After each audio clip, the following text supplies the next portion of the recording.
Well, today is Thursday, July 2nd, 2026. Coming up on Roland Martin Unfiltered, streaming live on the Black Star Network. I am here in Fort Lauderdale, Florida, where, of course, last night participated in a We the People conversation. Fabulous discussion, and if you missed it, we'll be restreaming that. On today's show, there's a surge of National Guard and law enforcement in Washington, D.C. as Donald Trump throws himself a party for the nation's 250th anniversary. We'll talk to an activist about how they feel about this massive police presence in the nation's capital. We told you that Donald Trump did not give a damn about police misconduct, and the ACLU has a report that shows that police departments that were under DOJ jurisdiction pretty much are being let off scot-free as a result. The economy, it's supposed to be this golden age, not doing so well. Lackluster report. And last month's job report that Donald Trump and the Republicans were touting, they had to revise numbers down. Morgan Harper will be joining us to explain. Poor white MAGA supporters. I told y'all were stupid. I told you Donald Trump didn't give a damn about you. Wait until I break down how Donald Trump has just taken advantage of this country and earned himself billions of dollars. And all of you idiots who invested in his crypto, you have lost money. That's right. So, and a white Republican Pennsylvania state representative claims that the black House Speaker ejected him from the chamber. Well, Speaker Joanna McClinton will join us on Roland Martin Unfiltered to explain. It's time to bring the funk on Roland Martin Unfiltered on the Black Star Network. Let's go. He's got it. Whatever the miss, he's on it. Whatever it is, he's got the scoop, the fact, the fine. And when it breaks, he's right on time and it's rolling. Best believe he's knowing. Putting it down from sports to news to politics. With entertainment just for kicks, he's rolling. It's on go, y'all. It's Roland Martin, rolling with Roland now. He's funk, he's fresh, he's real, the best, you know he's Roland Martin now.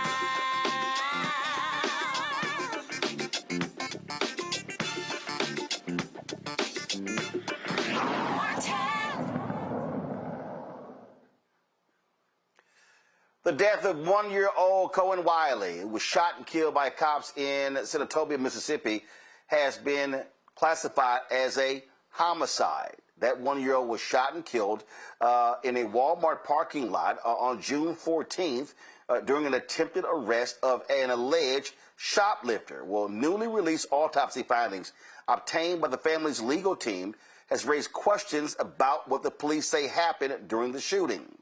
On Wednesday, family attorney Ben Crump addressed the findings, which he says contradicts what police said happened. And what we're trying to point out is that they need to show us what was warranted to shoot into this vehicle. There was a witness who told a family member that the car was going away from the officers when they shot. And so you see here to the right side, you have a bullet here on the right side of the windshield, and then you have the passenger right side door, the evidence that a bullet shot through that side of the car. And as you know, baby Courtney, his mother, was sitting in the right passenger side. That's very important as we try to solve a puzzle. And the reason we're having to try to solve the puzzle is because they won't release the video. Y'all do understand that. We wouldn't have to do all of this if they released the video. I mean, with the body camera, the dash cam on the vehicles, Walmart surveillance video. Y'all know Walmart got a lot of surveillance video. We are pretty confident if they release that video, it will show us exactly what happened. Right, Attorney Turner? And so I'm so grateful I got good investigators like Kareem Ali who were able to get photographs of the vehicle, even though the Mississippi Bureau of Investigation hasn't released anything to us. So you got right there Mama and baby Coda in the car. And if you look at what Dr. Mitchell said, the shot was from a side, right side, and it went through his body, and it exited the left side. Not a front or back. So that meant when baby Coda was shot, this police is shooting from the side. You can't get that shot from the front.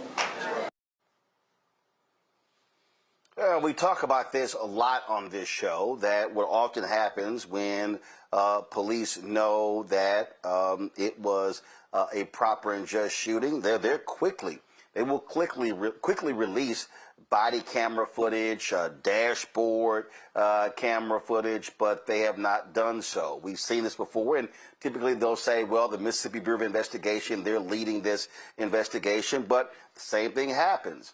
There have been other cases where things happen, and they were very quick to release video. And so what Big Crump is saying is absolutely on point. And so no dash cam video and no Walmart parking lot video has been released to the public. Let's bring in our panel.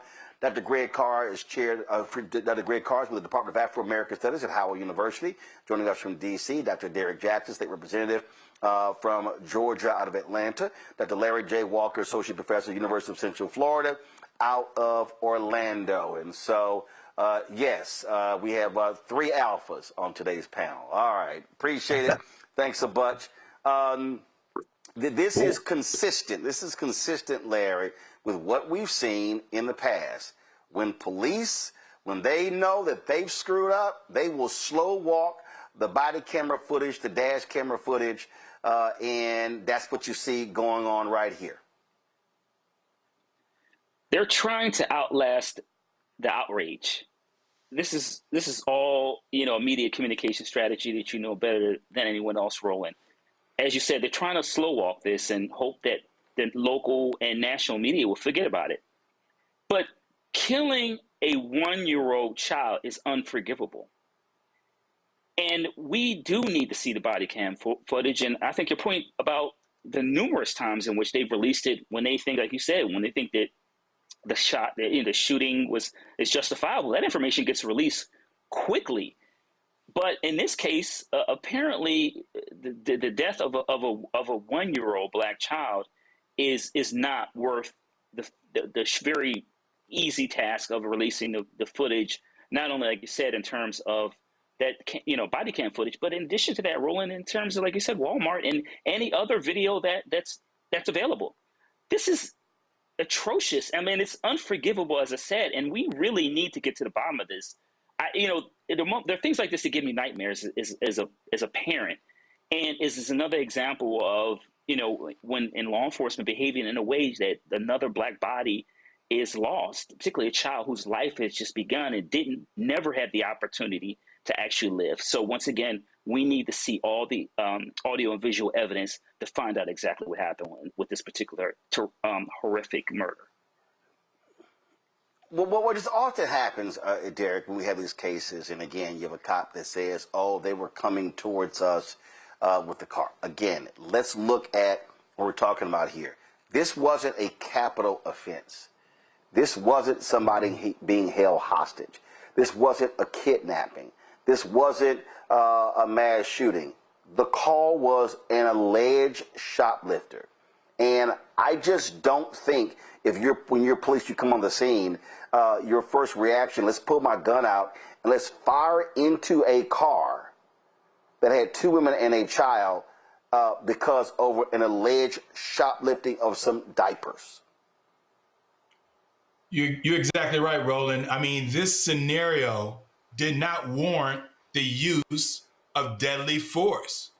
I mean, you can run the tape, you can see the tape, you can see all the evidence, and deadly force should not even be part of this equation. But let's unwrap this whole situation, Roland.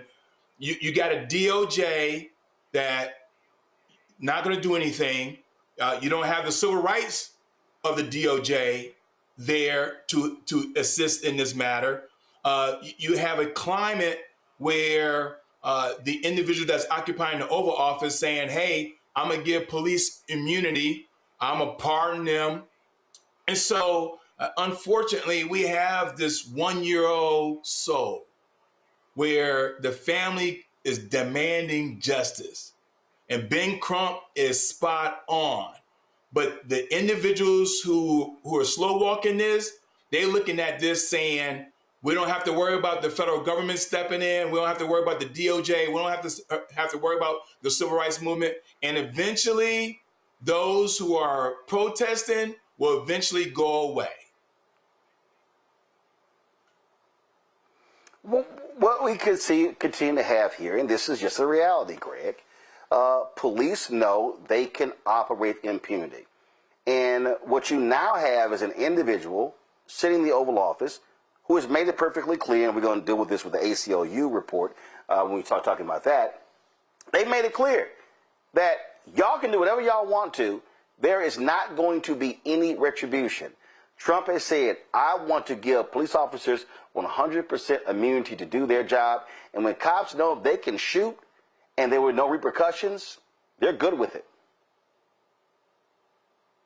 Yeah, that's exactly right, Roland. I mean, here we are on the anniversary of the signing of the Civil Rights Act of 1964. And these sworn enemies of our common humanity, these racists, these white nationalists, taking what amounts to a blood oath. The ink wasn't even dry on the Civil Rights Act of 64, much less the Voting Rights Act of 65 a year later, when they basically vowed to roll back not just the 20th century, but the Civil War amendments, 13, 14, and 15, that legislation was based on. These are enemies of our common humanity. Tomorrow, I think we're making a very big mistake when we think about, as far as I'm concerned, we think about them thinking about us as human. There were no humans involved in this shooting. So, you know, as far as they're concerned, executing us is part of their sworn duty to maintain their fantasy white republic. It reminds me of Hannah Arendt attending the trial of Adolf Eichmann, the Nazi. In 1963, she published a book, Eichmann in Jerusalem, and she coined a term in that book called the banality of evil. And she said the problem isn't the convicted communist or the convicted Nazi in terms of what they believe. The problem is when regular people can't make the distinction between fact and fiction. And that is really the key to their entire motives. In other words, you haven't killed a human being. You haven't shot a person. You must understand that when you're talking about black people, you're talking about no human involved. They're no different than a pig or a wooden shoe. And if we accept that banality of evil, then it leads to things like we've been seeing this week. I mean, now they're talking like, oh, yeah, we want to screen pregnant women coming from other countries to see if they got babies in them so we can stop birth tourism, as if that's a problem. I mean, they're talking so reckless now, and this is all part of it. So how do we fight it back? Well, you know, I'm going to say less about this at this point, but I think it begins with us never conceding the idea that we're not human. But I think we need to stop behaving as if they think we're human. I think that's a fatal mistake. And in this case, it was actually fatal. Here to watch this case and give you the latest of what takes place. All right, going to a break. We come back. We'll talk about how Donald Trump is literally just stealing money and how his supporters are beyond stupid. They're saying nothing about it. We'll also talk about the poorest jobs report that came up today as well. You're watching Roland Martin Unfiltered right here on the Black Star Network. All right, folks, let me tell you about Chapter. Now, if you're on Medicare or about to be, the system is not set up to work for you. Too much fine print, too many plans, and too many people making money off of your confusion. And look, we're used to this. We're no strangers to systems that don't have our best interests at heart. But we don't have to accept it when it comes to Medicare. That's why I'm telling you about Chapter. Their advisors are independent and honest. In fact, they're the only Medicare advisors that compare every plan nationwide. And they're focused on one thing: what works for you. If there's a better plan out there, they'll find it. If you're already in the right one, they'll tell you that too. There are no games. Just last year, people who switched with Chapter saved an average of $1,100. It's 20 minutes and a real person. It's completely free. My parents actually have already called. My mom sent me a text. Folks, give Chapter a call at 724-264-8281, 724-264-8281, and connect with someone you can trust. Folks, these are the kind of services that we need for our audience here at Roland Martin Unfiltered and the Black Star Network. So call Chapter right now, 724-264-8281. Folks, this episode is brought to you by Kalshi. It is the largest prediction market in the United States. Here's what makes Kalshi different. You're not playing against a house. Kalshi is peer-to-peer trading. You buy a yes or a no contract on whether something will happen, and you are trading directly against other users. Think of it like buying or selling a stock. The line isn't set by some algorithm working against you. It moves based on where the money goes. Public opinion sets the price. Right now, for instance, in the World Cup, Brazil is trading at 68%, meaning a $100 trade pays out $147.99 with a correct prediction. And as that probability shifts, you can buy in or out of your position at any time to lock in a profit or cut a loss. Now, Kalshi is CFTC approved. It is federally regulated, which is why it's available all across the country, including California and Texas. Download the Kalshi app and use the code SOCCER10, that's SOCCER10, to get $10 when you trade $10. You can also sign up at Kalshi, KALSHI.com/R/SOCCER10, which auto applies the code at checkout. Kalshi, KALSHI, trade. What's next? Medicine and science under attack. I want to keep you and your family informed and healthy. I'm Dr. Ebony Hilton, and I knew at the age of 8 that I wanted to be a doctor. So I studied hard and became the first African-American female anesthesiologist hired at the Medical University of South Carolina since its opening in 1824. And I always say I was made into a doctor, but I was born to be a mom. And as a new mom, wife, sister, daughter, and friend, I understand how frightening a medical crisis can be. I care for individuals on some of the worst days of their lives, and it's my mission to provide you with a safe space to gain clarity on issues affecting your mind, body, and soul. I recognize that there are health disparities, particularly as it pertains to race, and I want to help bridge the gap between you and your healthcare providers. Join me every Thursday for Second Opinion on the Black Star Network, where each week I'll invite experts from various medical fields to share the latest health news. We'll discuss topics such as the vaccine debate, mental and sexual health, medical bias, infertility, menopause, andropause, nutrition, and aging. Together with my medical colleagues, we aim to provide you with a second opinion. Don't miss it, Thursdays only on the Black Star Network.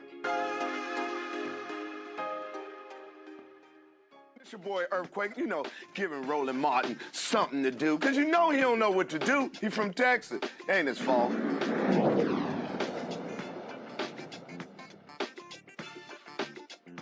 second now.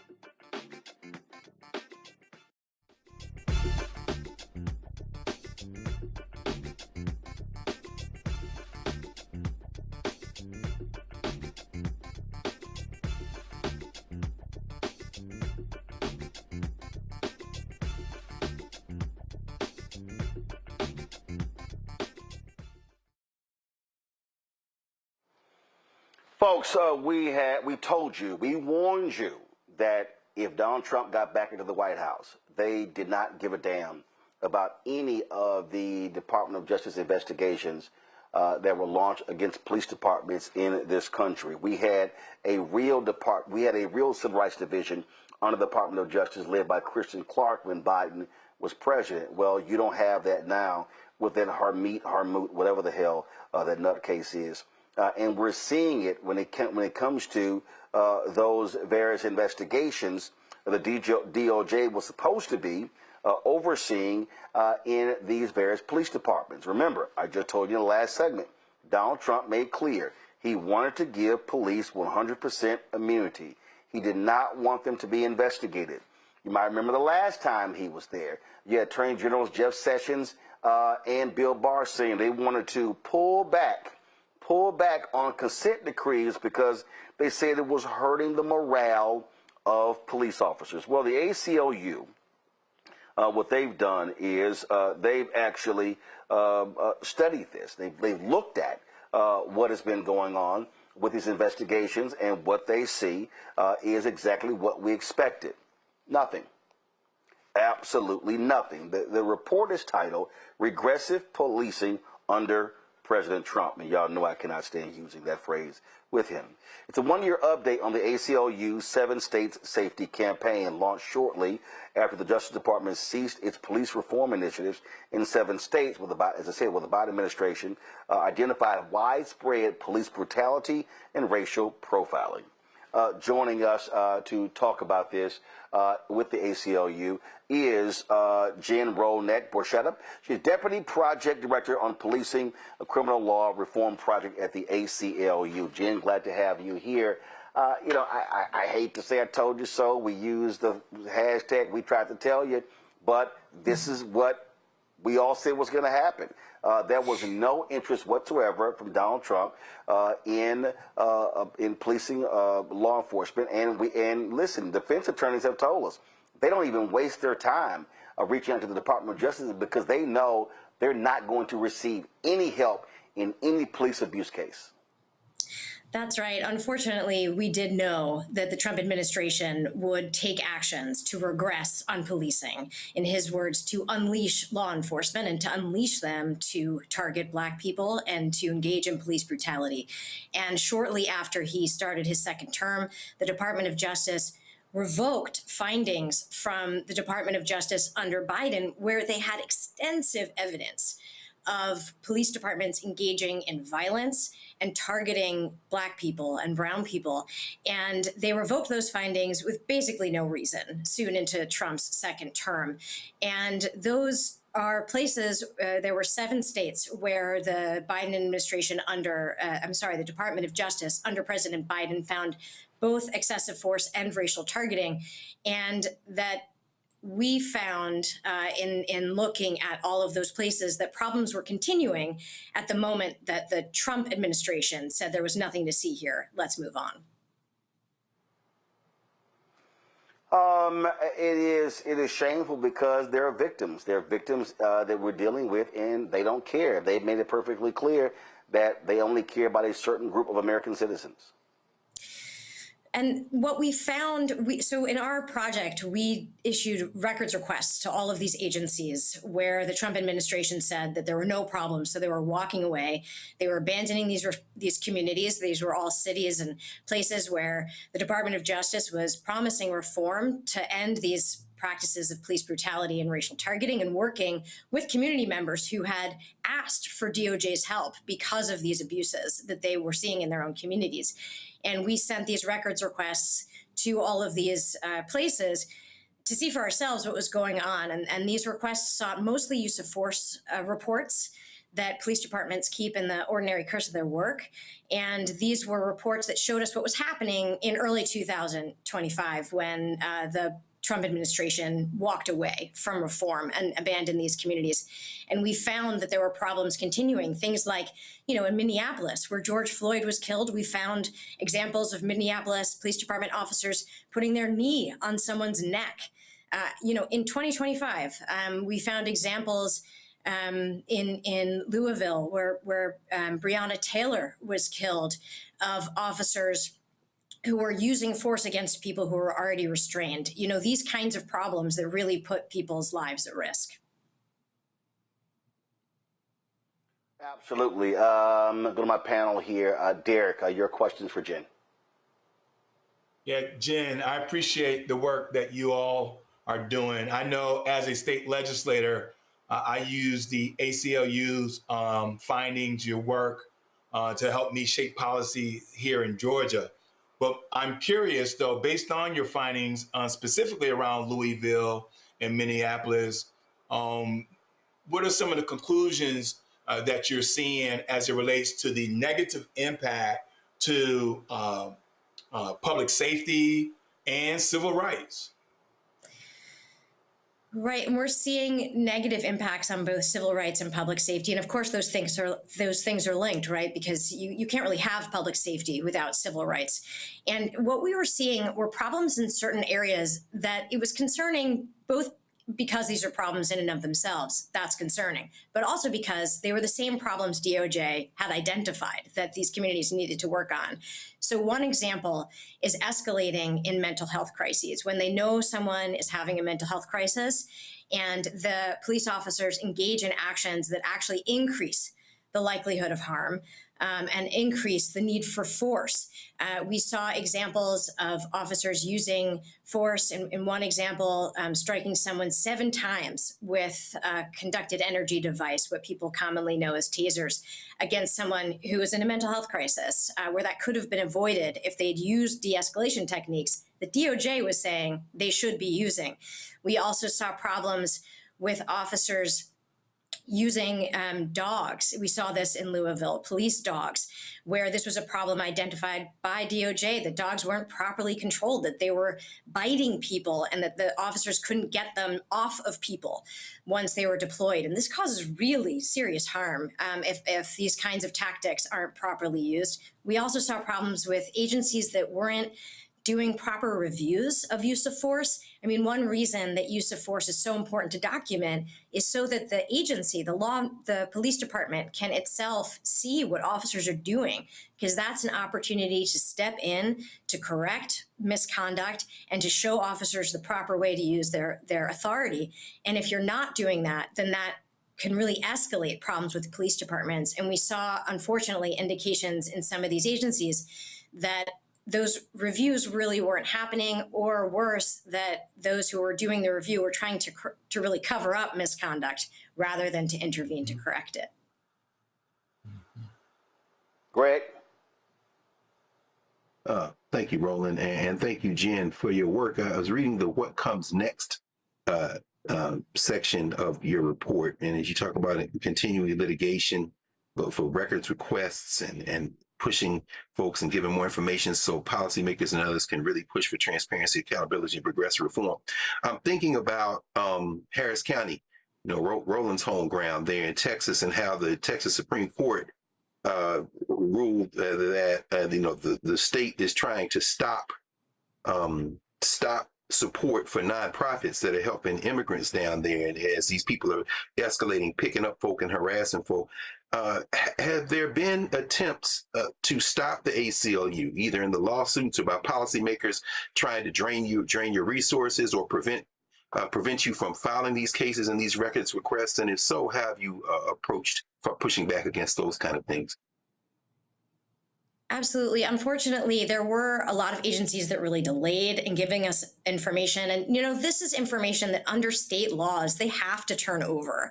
And even though that obligation was really clear, a lot of these agencies really delayed. We had law enforcement agencies like in Memphis, where they just said no. They refused to provide any of this information that under state law they're required to give us until we filed lawsuits.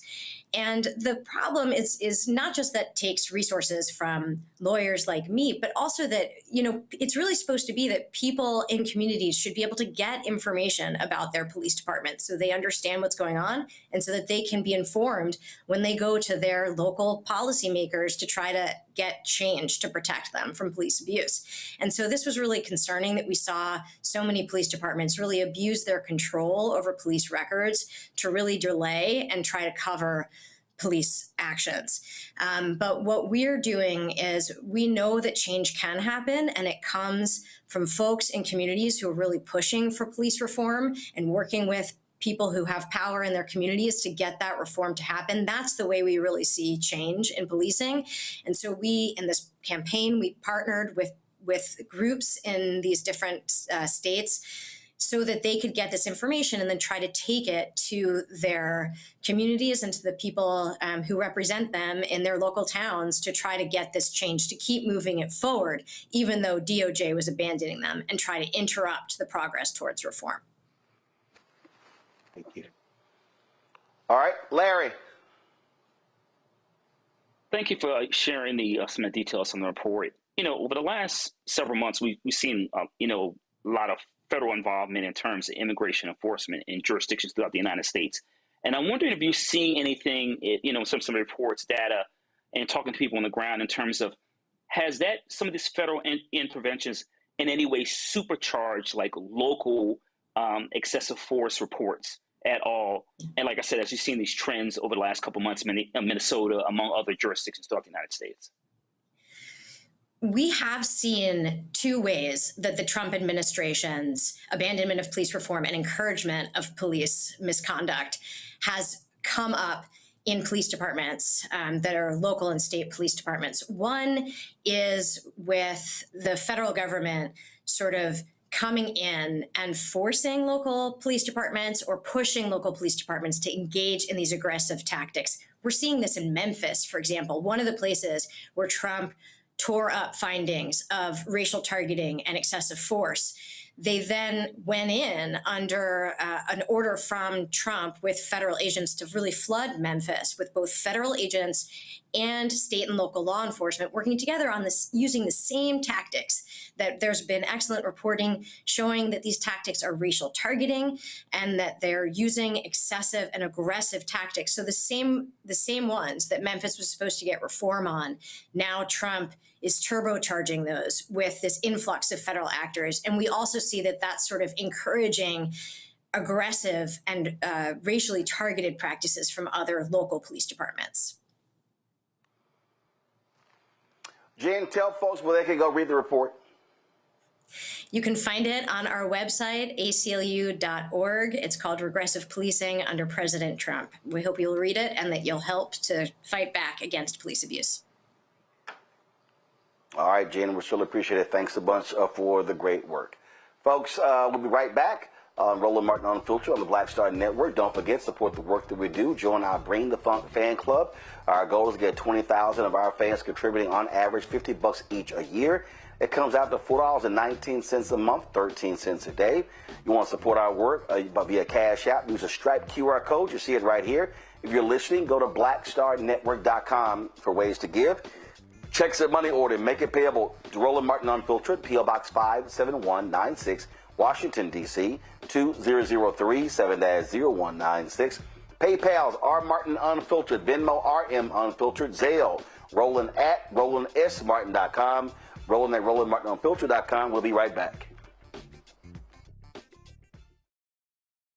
All right, folks, let me tell you about Chapter. Now, if you're on Medicare or about to be, the system is not set up to work for you. Too much fine print, too many plans, and too many people making money off of your confusion. And look, we're used to this. We're no strangers to systems that don't have our best interests at heart. But we don't have to accept it when it comes to Medicare. That's why I'm telling you about Chapter. Their advisors are independent and honest. In fact, they're the only Medicare advisors that compare every plan nationwide. And they're focused on one thing: what works for you. If there's a better plan out there, they'll find it. If you're already in the right one, they'll tell you that too. There are no games. Just last year, people who switched with Chapter saved an average of $1,100. It's 20 minutes and a real person. It's completely free. My parents actually have already called. My mom sent me a text. Folks, give Chapter a call at 724-264-8281, 724-264-8281, and connect with someone you can trust. Folks, these are the kind of services that we need for our audience here at Roland Martin Unfiltered and the Black Star Network. So call Chapter right now, 724-264-8281. A decade of love, joy, and power. Black Voters Matter is 10 years old, and we are just getting started. This is love with a purpose. This is Black joy in motion. This is unstoppable power. Across campuses, neighborhoods, and back roads. Let's go! We show up not just to vote, but to be seen, to be heard, to belong. We ride together, we organize together. We remind each other that our voices matter, because they always have. Black Voters Matter is about more than ballots. It's about housing and healthcare, clean water and living wages, education, reproductive freedom, and dignity. It's about turning pain into action, turning belief into movement, turning community into power. We don't wait to be invited. We bring the energy. We bring the love. We bring the people.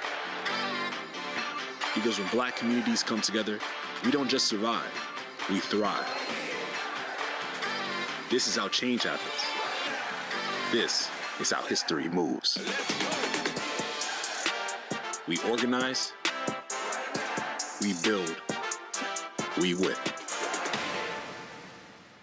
Hey, I'm Tasha Cobbs, and you are watching Roland Martin Unfiltered. But I need a little filter. I need something. Blow me out. Make me look 35.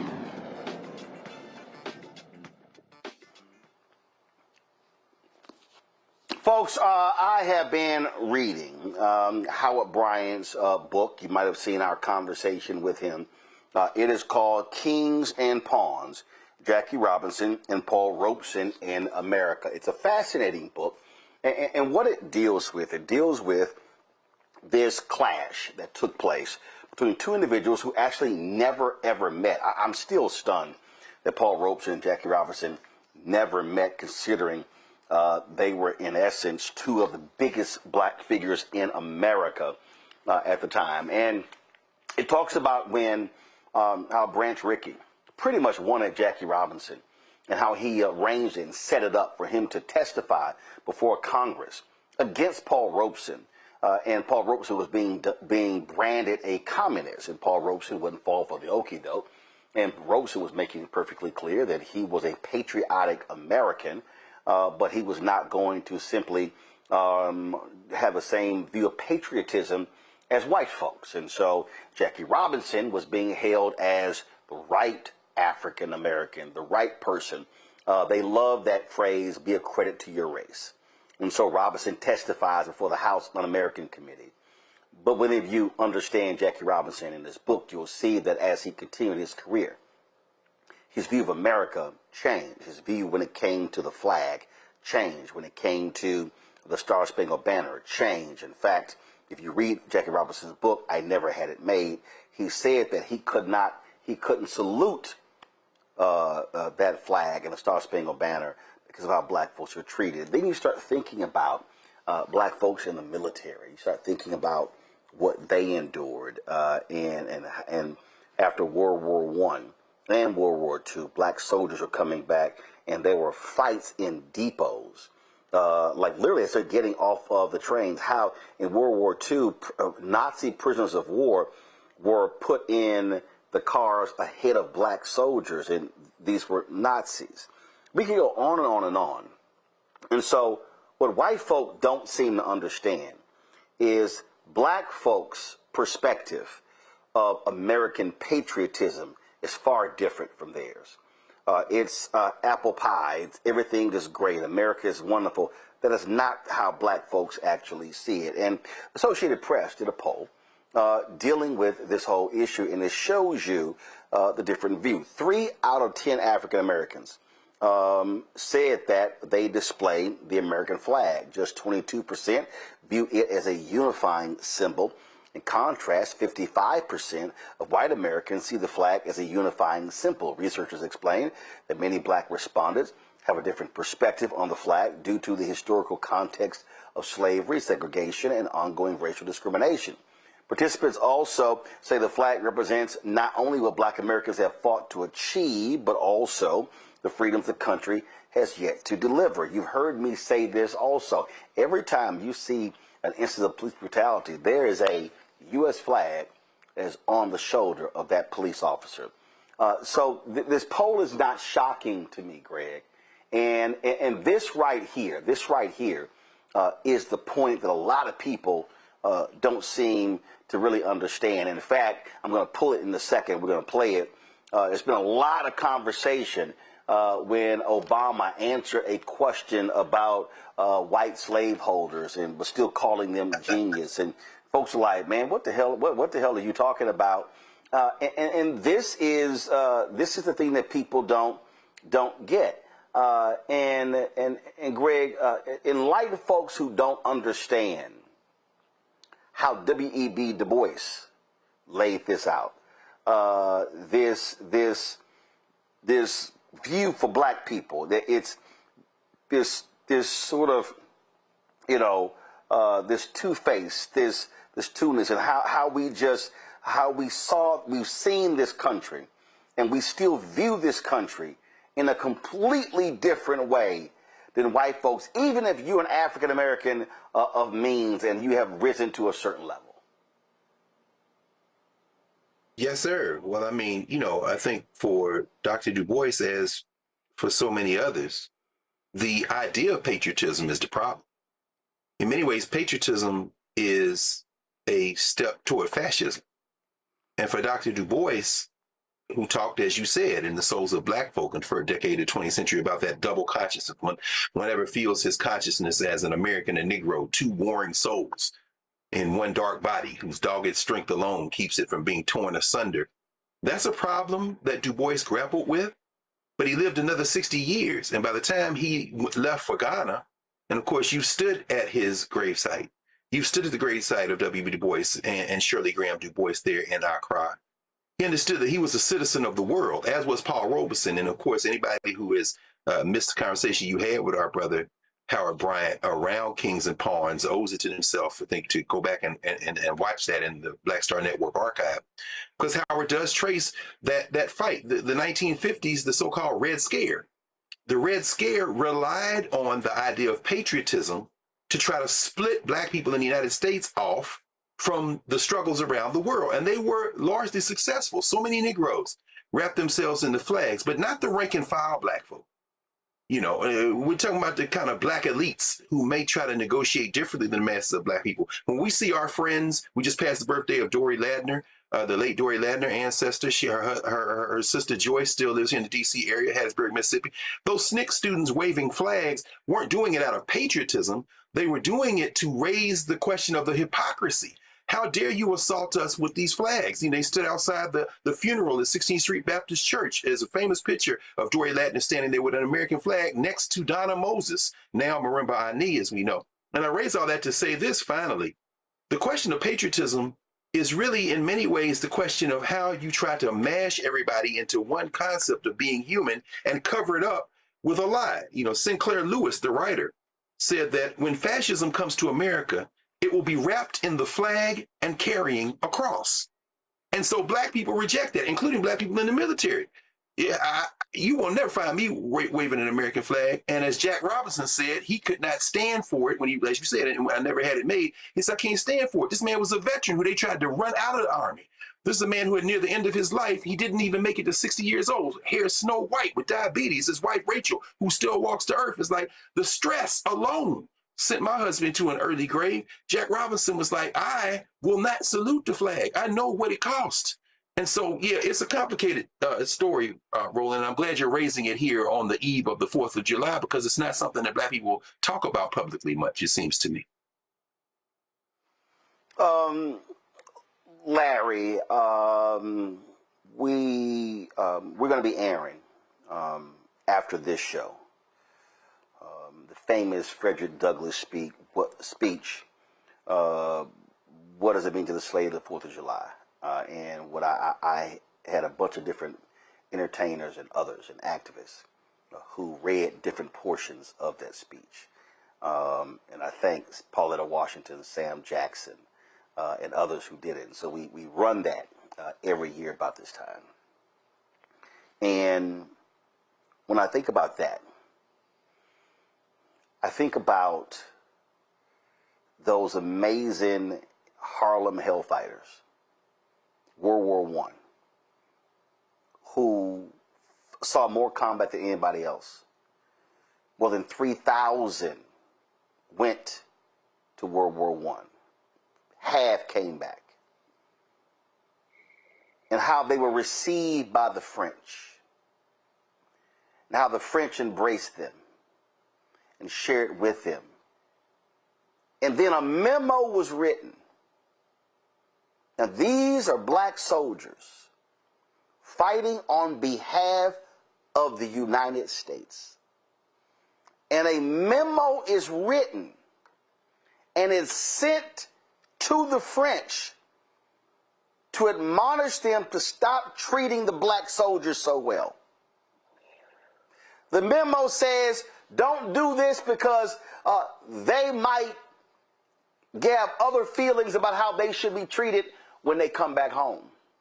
They wanted the French to engage in Jim Crow segregation against black troops and and the French were like, the hell y'all talking about? These are American troops. And then I think about reading Ethan McKayle's book on the Chicago Defender. I think about the reality that this Department of Defense threatened to arrest black newspaper publishers, including John Sinstack of the Chicago Defender, to charge them with treason because they dared to write about the racism that black troops were facing in World War II. They came that close. And so here are black papers saying, well, wait a minute. We're simply covering a reality. No, y'all are causing dissension in the ranks. So what white America said to black people in World War I, in World War II, in Korea, in Vietnam, what they said to John Carlos and Tommy Smith in Mexico City. Hey, I need y'all to put all that aside because you're representing America. And when you represent America, you're supposed to be appreciative. And you're supposed to drape yourself in the flag. And last point, Larry, Jesse Owens said, Hitler did not disrespect me. It was President Franklin Delano Roosevelt who would not receive me at the White House. That's the history of black folks in this country, and that's why we can't look at that flag the same way.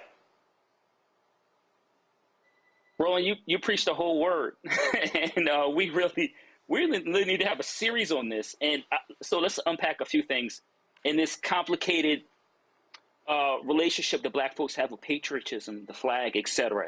And throughout our first Africans that arrived here in 1619. So one of the things you mentioned in terms of the U.S. military then is also talk about today in Secretary Hegseth and what we're hearing about black military officers who deserve promotions who are having their names removed. So you talked about World War I, World War II specifically. Those issues relating to blatant discrimination still exist in a post-racial society, right? So we've gone a full circle and are still dealing with the same issues that those same brave soldiers, that Harlem Hellfighters, among others, dealt with during World War II. I think the other point is, you mentioned Du Bois and Brother Carr talked about double consciousness. The other thing that Du Bois talked about is the veil in terms of, in Souls of Black Folk, in terms of how black folks in white America view what it is like in terms of this racial caste system.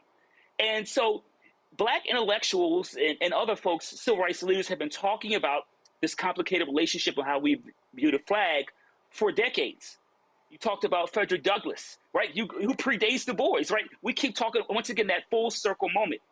I think ultimately we find ourselves in is it's like being caught in a time warp, right? When you repeat the same, like Groundhog Day, a racial Groundhog Day, we're forced to repeat the same events, but in different times, over and over again. And Dr. Carr made the point about people seeing our humanity and being careful mentally to not internalizing that and let people think that we are inhuman and allowing them to dehumanize us. But overall, as black folks, we have to continue to fight for what is our rights, because we fought to dismantle Jim Crow, and those Great Society programs, among other really key tenets, have been dismantled. And once again, we're full circle and right back where we were, where my parents were. I want to note, lastly, Roland, that my parents were born during Jim Crow. I'm first generation post Jim Crow. My son now has to deal with some of the same challenges that my parents did in a different era and not benefit from all the hard work that they did and the programs I benefit from now have been removed, and he can't benefit from those programs anymore. Derek, I don't watch soccer. I don't. Just no interest. But we have seen the photos and the videos of Michael Kuka. He is the man from the Congo. Major fan. Y'all should pull his photo up. Come on. And he stands at games in a still pose. And the tribute is to national hero Patrice Lumumba. And for folk who don't understand Patrice Lumumba, one of the leaders who freed the Congo from the control of the racist, heinous, despicable Belgium. For those of you, and I know I'm not at home, so I don't have the book with me. I know Greg got that book back there. Y'all need to read the book on King Leopold, who killed more Congolese than Hitler killed Jews in Germany, and how they raped and pillaged that country. And it was this country, and Greg had the author of the book, where it was President Dwight Eisenhower who became the first president on record to call for the assassination of a foreign leader. And that leader was Lumumba. It was the CIA involved in that. Killed by a firing squad. Body dissolved with acid because it did not want his grave site to become a memorial. The only thing left was a tooth. And that tooth has been residing in Belgium ever since. But I want to read a couple of things. His last words, first of all, this is what he wrote his wife, his last letter to her. Neither brutality nor cruelty nor torture will ever force me to ask for mercy. I prefer to die with my head held high, with unshakable faith and profound trust in the destiny of my country, than to live in submission and contempt of sacred principles. History will one day have its say, but it will not be the history taught in Brussels, Paris, Washington, or the United Nations. Africa will write its own history, and it will be a history of glory and dignity. But these were the final words to his countrymen. And when y'all have that Lumumba video, I need to roll it, please. He said, "My dear countrymen, in joy and in sorrow, I will always be with you. It was together with you that I fought to free my country from foreign rule. Together with you, I'm fighting to strengthen our national independence. Together with you, I will fight to preserve the integrity and national unity of the Republic of the Congo. Neither cruelty nor violence nor torture will make me beg for mercy, because I prefer to die with my head raised high with unshakable faith in my country's predestination, rather than live in submission, forsaking my sacred principles." It was that flag. It was the Dulles brothers. It was this country that killed him, that led to the devastating reign, deadly reign, evil reign of Mobutu. So when the Congolese see that flag, I wonder what they think. When other African nations see that flag, what do they think? See, this is what white people cannot understand. What they cannot, that's why in our studio, I had that poster from Birth of a Nation from Nate Parker, where the American flag has a noose around his neck. We simply do not see the flag in the same way that they do, because they do not have our life story.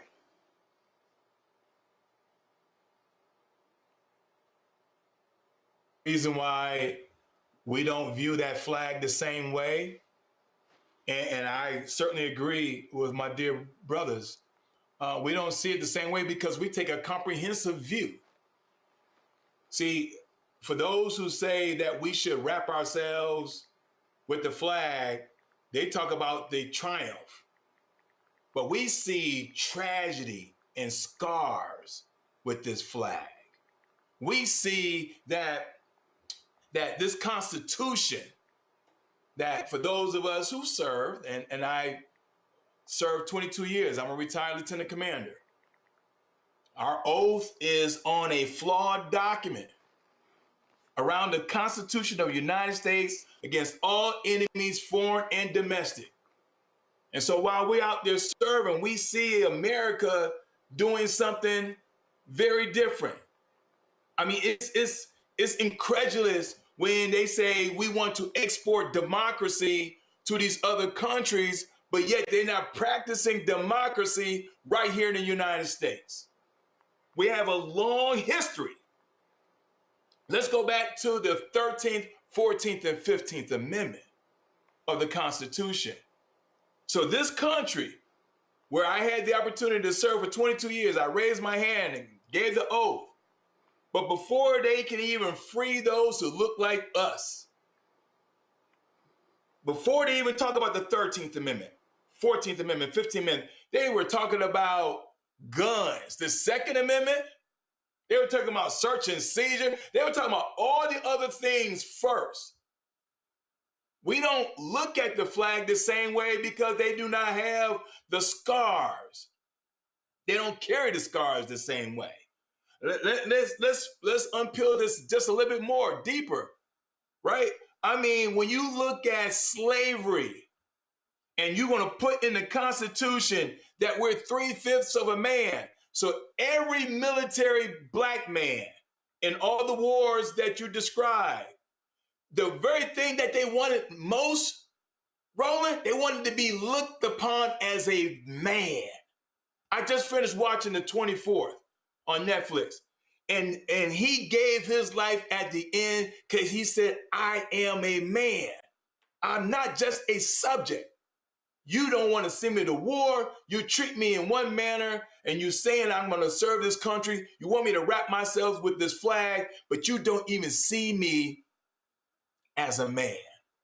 That's the reason why, and I have the flag behind me to remind those every time someone comes to my home that I serve this country. So when they ask, you're not patriotic, how dare you?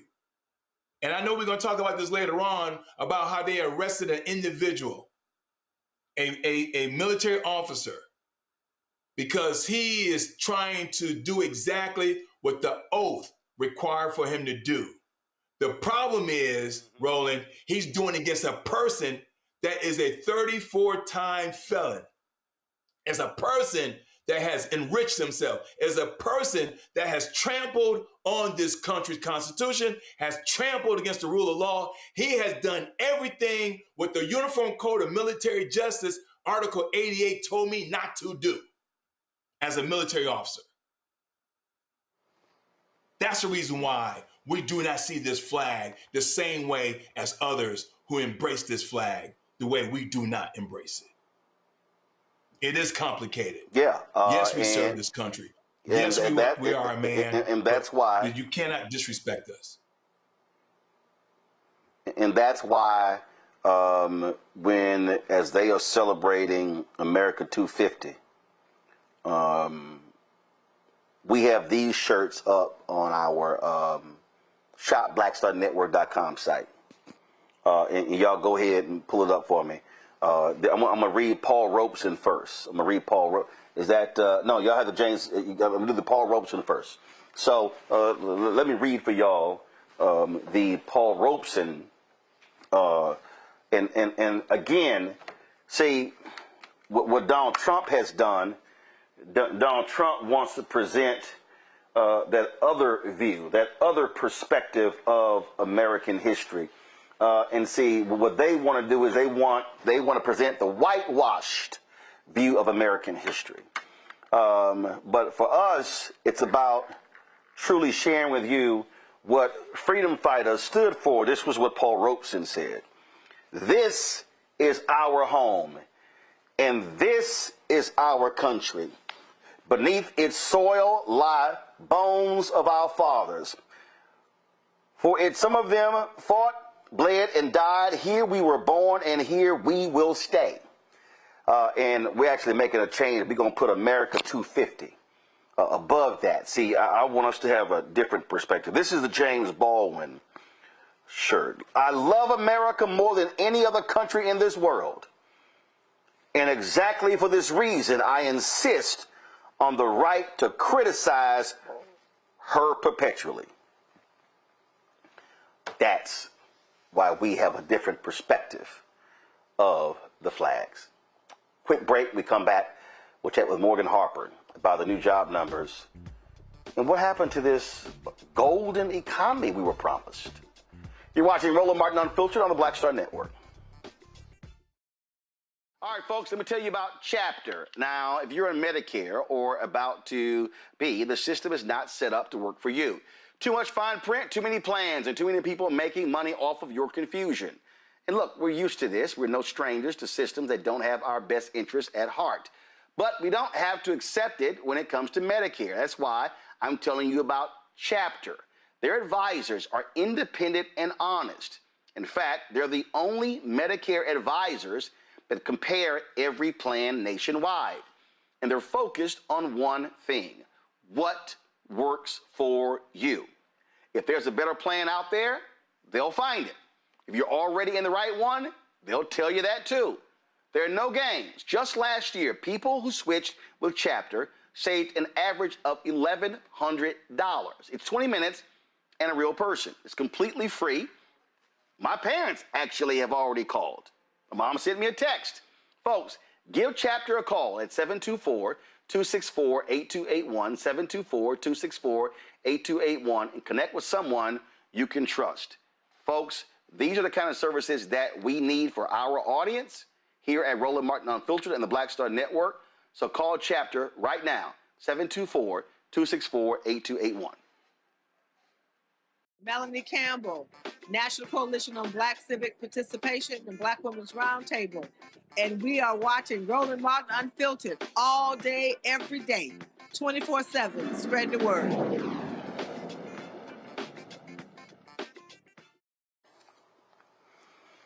Last month, oh my goodness, Scott Bessent, Donald Trump, they were all hyped regarding the jobs report. Oh, it wasn't as good as they said. This month's report, just 57,000 jobs were added, well below the 113,000 economists expected. Now, the overall unemployment dropped to 4.2%. That's because folk, frankly, have stopped looking for a job. Black unemployment rate remains the same at 6.6%. For black men, dropped to 5.8%. Black women increased slightly to 5.7%. We're joined now by Morgan Harper, Director of Policy and Advocacy of the American Economic Liberties Project. Morgan, glad to have you here. So tell us about those revisions for May, Morgan. Yeah, I mean, there was a lot of enthusiasm from the White House with those numbers last month that they were, or from May, that they were over 100,000. But, you know, as we discussed, even within those, there was some more nuance. But now we are getting confirmation that there has to be a downward revision of tens of thousands. And so I think over the last 2 months, the revision now, it's lowering it by over 70,000 jobs in total, which is, you know, pretty significant. But like we talk about, I mean, we have been talking about the last couple of years, Roland, you know, we have to kind of take these things as a snapshot. It's hard to draw too many firm conclusions from just 1 month.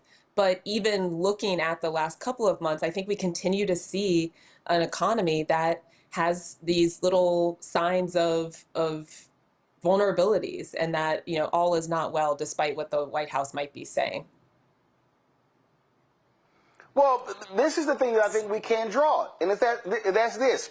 They have been promising, oh, it's going to be it's going to be a great economy. It's going to be unbelievable. That has not materialized.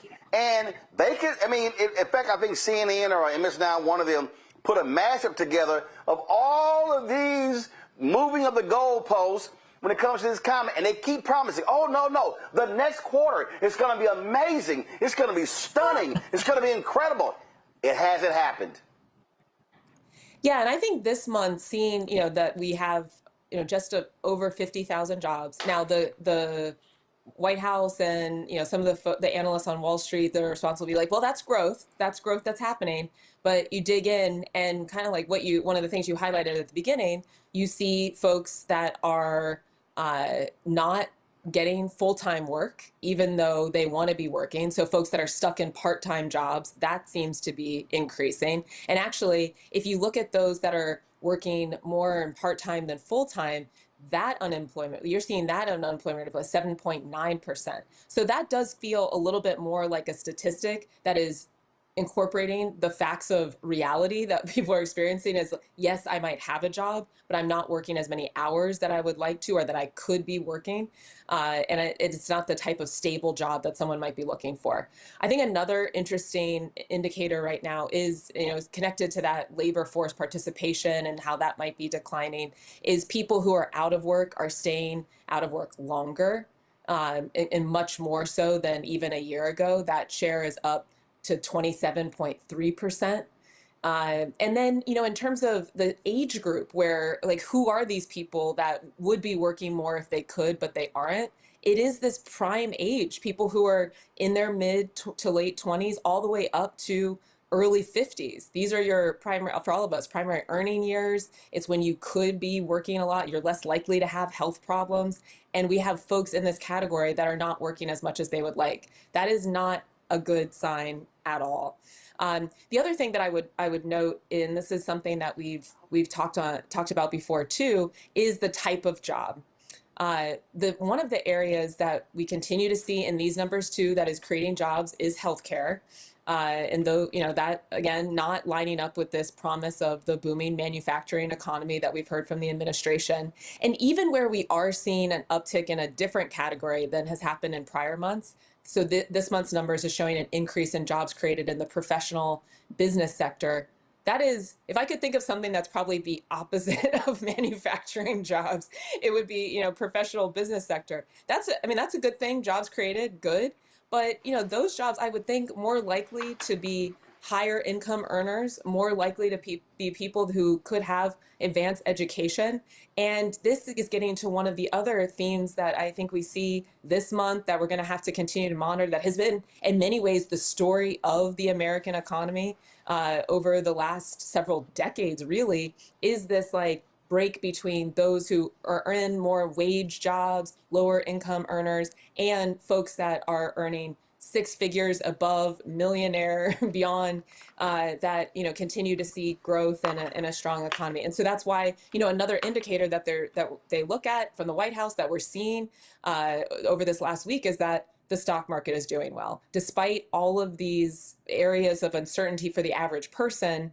Those that are earning the most continue to seem to be doing really well, and they are able to continue to ride this wave of things like, an AI boom, that's also going to come to fruition. But the main point, again, is that is not lining up with what the promise is, that it's broad-based economic growth for the average American. And the only other thing I'd say before I turn it over back to you, Roland, is prices. So the wage growth, that is another positive indicator. If you look at it by itself, that workers are earning more money, but that has been increased about 3% from this time last year, 3.5%, while prices, the inflation rate is going up by 6%, not adding up at all for the average person to try to maintain their household and keep up with the cost of living. And listen, I just think, frankly, Donald Trump is living off the remnants of the Biden-Harris economy. Same thing that happened in the first term. All of his big, beautiful bill, which is a big, ugly bill, none of that stuff has spurred what they said is going to happen. You take the tariffs, you take the uncertainty over that, you take the war with Iran, the actions they've taken have been horrendous for the economy, and they can try to keep spinning it. And, of course, Fox News is never going to call them out. But they know this economy is trash, and it is not this golden economy. It ain't even silver. It's barely bronze. Yeah, it's going to be really interesting how this all plays out because, yeah, like you're saying, I mean, nothing that has happened over the last year, war in Iran, gas prices, even if they're leveling off, I mean, those have gone up quite a bit. Nothing that's happening is reaching the average American worker, consumer, all of us real people in a positive way. And so I don't think it's an accident that, you know, if we shift to the political situation a little bit, that we're starting to see people voting for candidates in a lot of these primaries that are like, burn it down. We need like a complete reset in terms of what's happening in Washington. And again, it's going to be interesting, though, just how much of the blame gets ascribed to Donald Trump and this administration versus an overall status quo critique.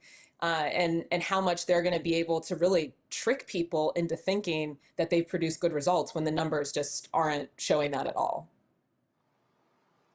All right, then, Morgan Harper, we surely appreciate it. Thanks so much. Thanks for having me, Roland. All right, folks, you might have seen the stories over the last couple of days that Donald Trump released his financial reports. And it shows that in the last year, he's literally earned almost $2 billion.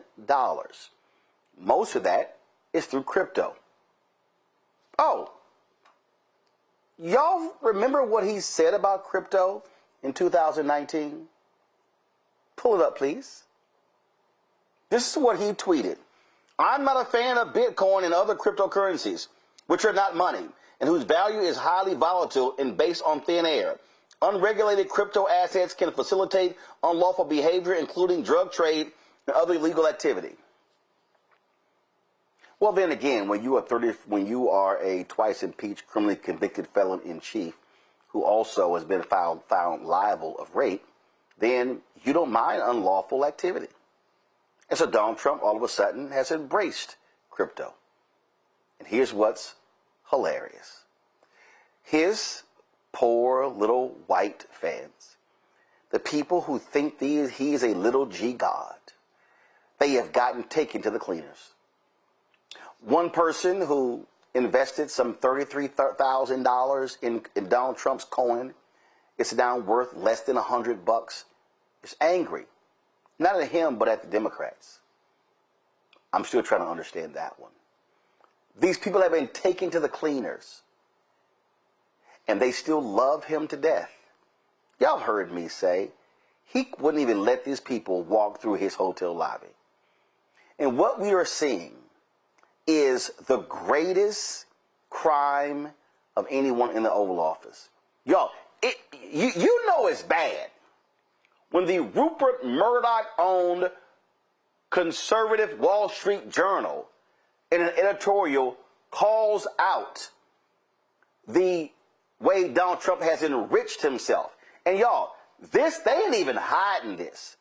You've got Peter Navarro literally calling the Defense Department, telling them, no, y'all loan this company $600 million that Donald Trump Jr. is an investor in. Oh, and again, Trump's financial report, again, that's just him. That doesn't cover Ivanka, Eric, and Donald Jr. and his other two children. Folks, we are seeing this nation ripped off. That BS state fair, oh my God, Democrats are alleging that there were donors who were going to give to the official America 250 committee were being diverted to Donald Trump's group. He's using taxpayer money to do all sorts of things. And then, of course, this is him bragging that, oh, I'm the first person who's in the Oval Office who doesn't accept my salary.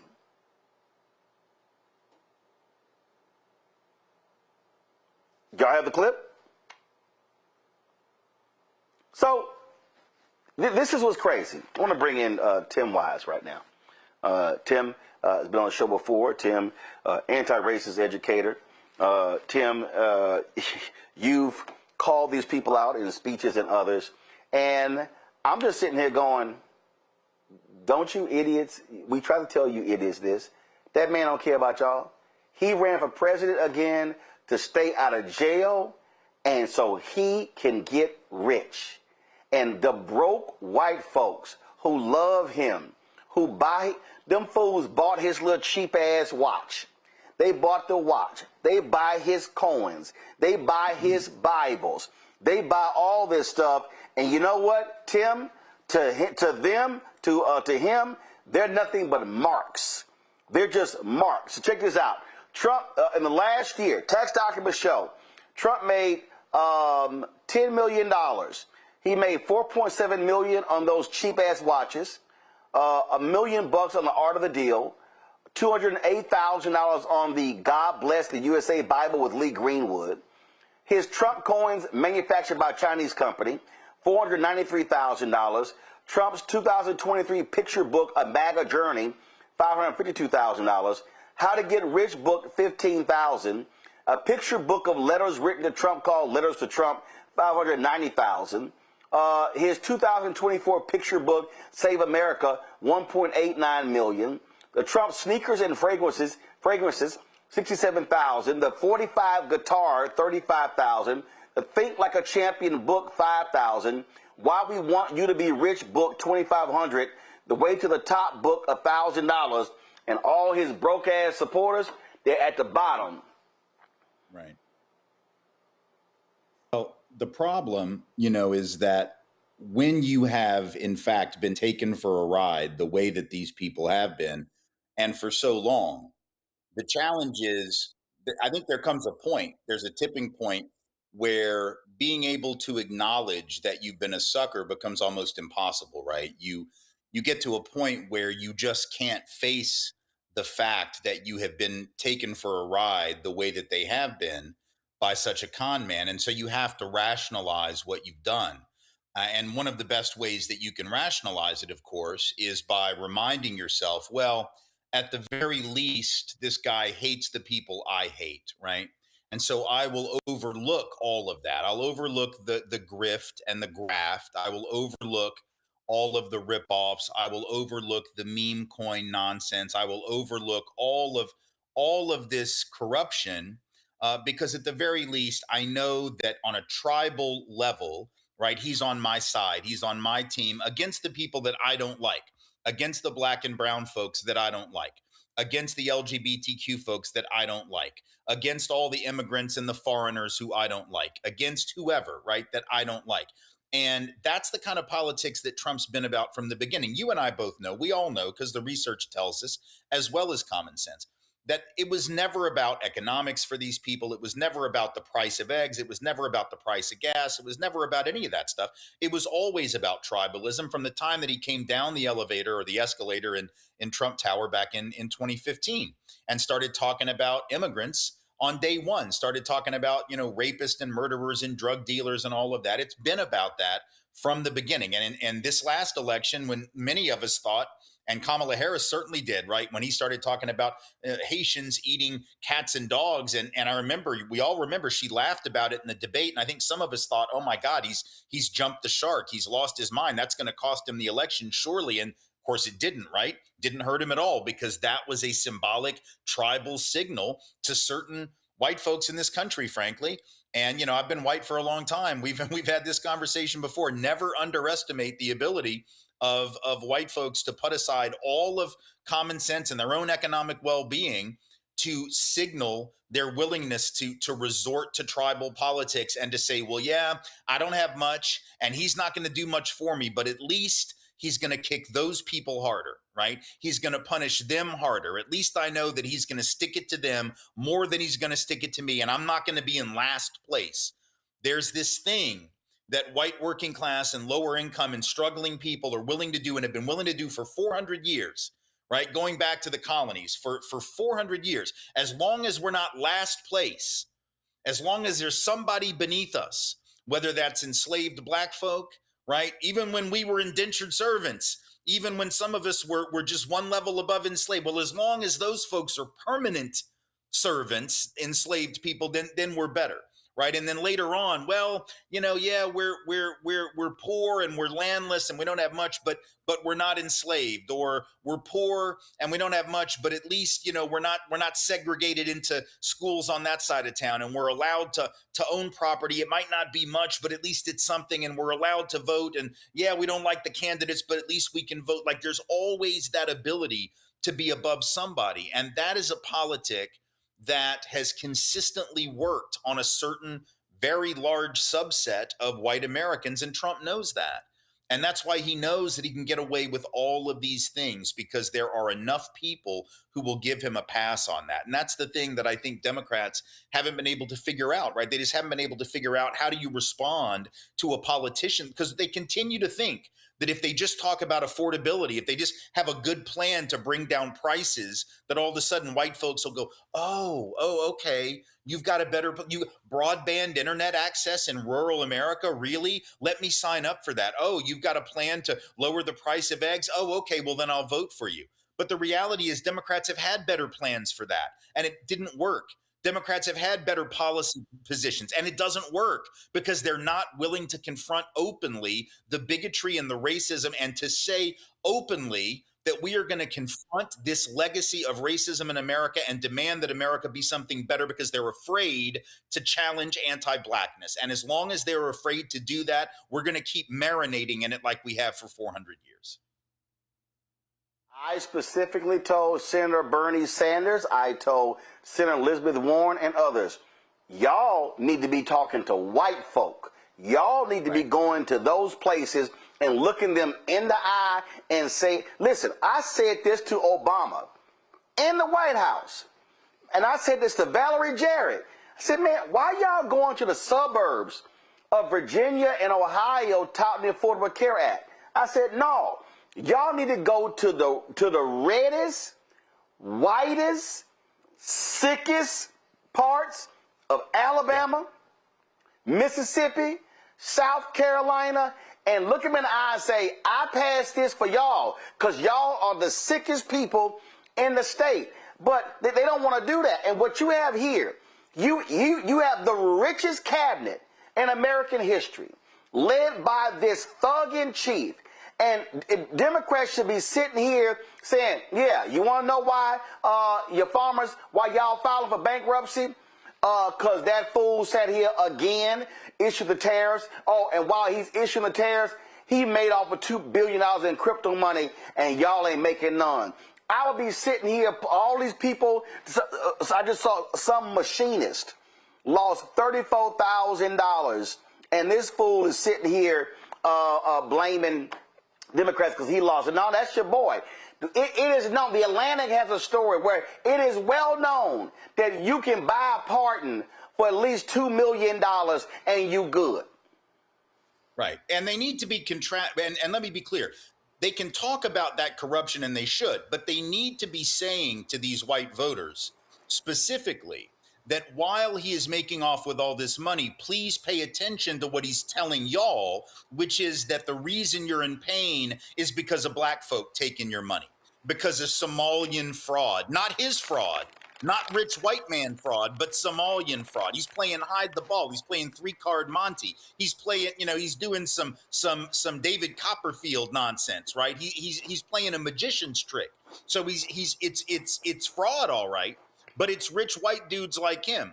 And meanwhile, he's telling you it's black folk. He's telling you it's brown folk, right? So that you'll be mad at them. So you've got to kill two birds with one stone. Yeah, you can talk about corruption and the oligarchy and all the stuff Bernie likes to talk about and those folks like to talk about. But you've got to also make it clear to these folks that the anti-blackness and the anti-brown bigotry is the weapon that is being used to trick them. You cannot run from that. And what bothers me about the Democratic Party, and what bothers me about certain folks on the left of the Democratic Party, is they don't mind talking about the rich folk stuff. They don't mind bashing rich folk as rich folk. They'll talk about class all day long. They'll talk about the oligarchy. Bernie will get up and say the billionaires and the millionaires and the oligarchy, but he will not talk about the anti-blackness that is the flip side of that, because it's both of those things. It's rich folk stuff and white folk stuff. And you have to talk about both of those things because it's a 1-2 punch. And the only way that you're going to build a coalition to defend multiracial democracy, which is what we have to build in this country for really the first time, because the only time we ever really had it was that brief period of Reconstruction. And it got overthrown just like they're trying to overthrow it right now and are effectively doing that.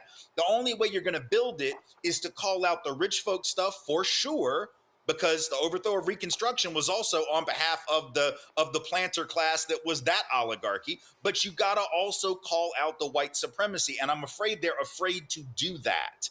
And you can't be afraid to do that, A, because it's the honest truth, but also B, because strategically, if you don't call it out, you send a message to those black folks and brown folks that you are not really behind them and on their side. And then you get surprised when they sit out the election or they don't come out enthusiastically for you. And then you're like, and then you blame them for the fact that you didn't win an election, or you blame them for the fact that you didn't gain as many seats in the midterms as you might otherwise have gained. You've got to ensure that everybody in your base is coming out and that you're bringing over those potential swing voters. And you can't do that if you leave any part of that message on the table, unaddressed. Derek? Tim, I appreciate your work. And you have written over the years extensively around this whiteness. But I want to drill down in the anti-blackness. I'm a state legislator right here in Georgia, and every time we go into the rural parts of Georgia, we don't have the right message. And I mean, listening to you, I don't have the right message because I keep talking about hospital closures. I keep talking about minimum wage. I keep talking about the same thing as a poor white person may want to think about as a poor black person. I need 2 or 3 specific things I can take to rural Georgia around this anti-blackness, because if I frame it right, it won't be considered just as racism. Right. Well, I think you got to talk about the rural hospital closures, but I think the big thing, look, we know from the research on this that the reason that we have inadequate healthcare safety nets in this country for everybody, including those white folks in those rural areas, and I should point out a lot of black folks in rural areas, because there are plenty of black folks in rural America. We don't act like there are. There are plenty of black folks in Appalachia. We act like Appalachia is just a white area. It's not either. But the reason we don't have adequate healthcare for people generally, according to the research, is because of the belief, mistaken belief, but the belief on a part of a lot of white Americans that if we had truly universal healthcare, if we had truly like single payer universal healthcare, the way that all those European countries that we love to compare ourselves to, if we had that, according to the research, large numbers of white Americans think that black people would take advantage of the program and would somehow cheat on that program the way they do, quote unquote, on other so-called safety net programs. So in other words, our racial biases against black folks sponging off the welfare state is the reason that we don't have a more secure safety net, including healthcare. What does that mean? It means that white folks in rural areas who need better healthcare, who need more secure hospitals, who need better programs, who need Medicaid funding, who need more secure healthcare safety nets generally don't have them. So what those folks need to hear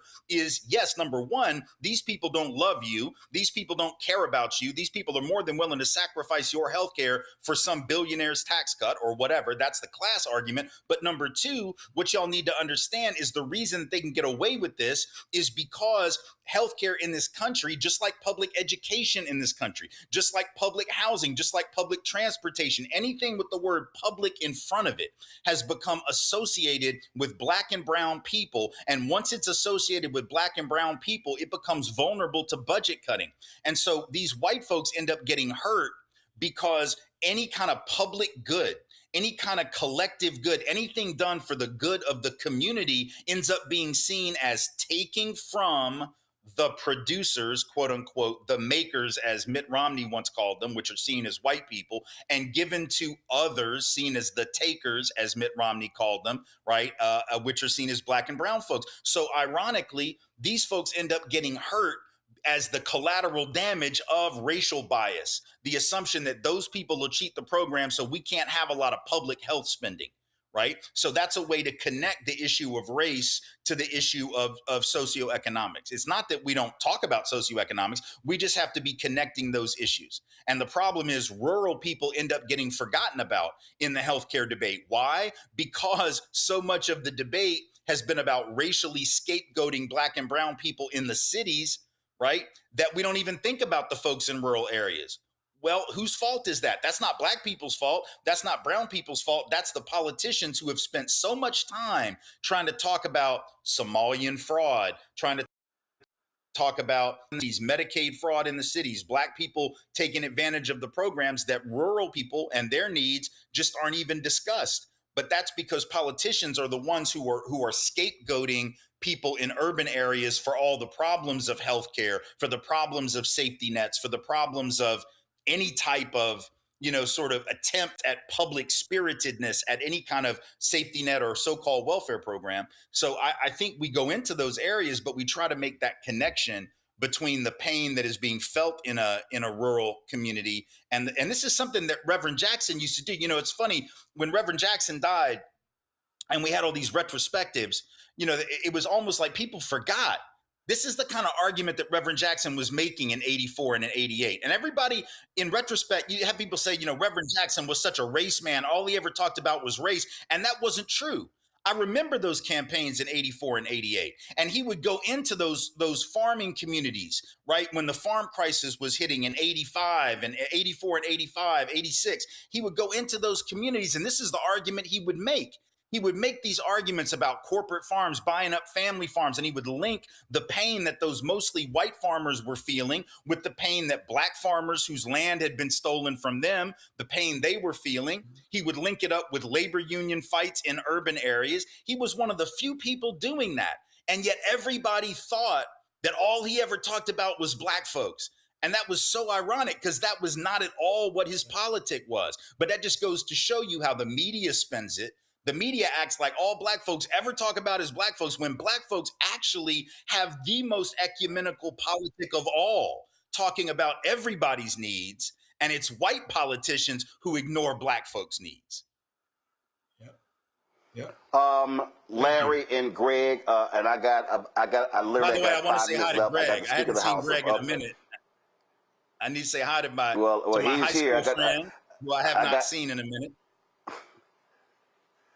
I got the Speaker of the House of Pennsylvania on, so real quick, Larry, then Greg, go. So, thanks for your work. I want to just comment on the relationship between, we talked about anti-Blackness and a descent into authoritarianism for the United States. So that's the quick question I have. Yeah, I mean, I think anti-Blackness is central to authoritarianism, and it's the thing that constantly falls out of the picture when we talk about it. Everybody talks about the descent into authoritarianism or fascism that we're seeing right now, but what we forget is that descent, just like with the overthrow of Reconstruction, that race and anti-Blackness was central to it then, it has been central to it now. That democracy and its opposite, authoritarianism in this country, has never existed separate and apart from the issue of race and anti-Blackness. It has always been the canary in the coal mine. It has always been the cutting edge of that descent into authoritarianism. It has always been the first thing that happens, the first community that gets sacrificed. If you look at history, every time you see the word compromise in front of a policy, right? Whether we're talking about the Compromise of 1877, whether we're talking about the Missouri Compromise, whether we're talking about, you just look at any kind of thing that says compromise, whose interests are usually getting compromised at the end of that, sentence, at the end of that policy. It's usually Black folks who are getting compromised, right? Their interests, their needs are being the ones that are getting the 3/5 compromise, right? Whose interests are getting compromised. So every time that we move away from democracy, typically, traditionally, the interests that are being compromised are going to be those of Black people. And so right now, when we talk about the movement away from democracy, we see what the Supreme Court has just done in the Calais decision. We see what the Supreme Court has done with the revocation of temporary protected status. Look at who that is disproportionately affecting. Look at the rhetoric that is being used in that decision. You see over and over and over again in court decisions and legislative actions and executive orders from the president that as we move into a more autocratic administration, an autocratic future, that almost every single one of those decisions is rooted in anti-Black animus. And yet the Supreme Court does nothing about it. In fact, you have Samuel Alito saying, even with the rhetoric aimed at Haitians that is clearly racist, you have a Samuel Alito saying, well, that's not obviously racist, it's just heated rhetoric. So what the Supreme Court has now said is that it's racist to do anything to increase the number of Black students in colleges and universities. It's racist to increase the Black political power by refusing to dilute their vote, but it's not racist to call Haiti a shithole nation and to say that Haitians are eating animals and that they are dirty and poisoning the blood of the country. That's the kind of rhetoric that is now normalized by the Supreme Court. And that is the kind of descent into authoritarianism that we're seeing right now. There's a reason that the attacks on voting after 2020, right? Where were the places they were investigating? Atlanta, Philadelphia, Detroit.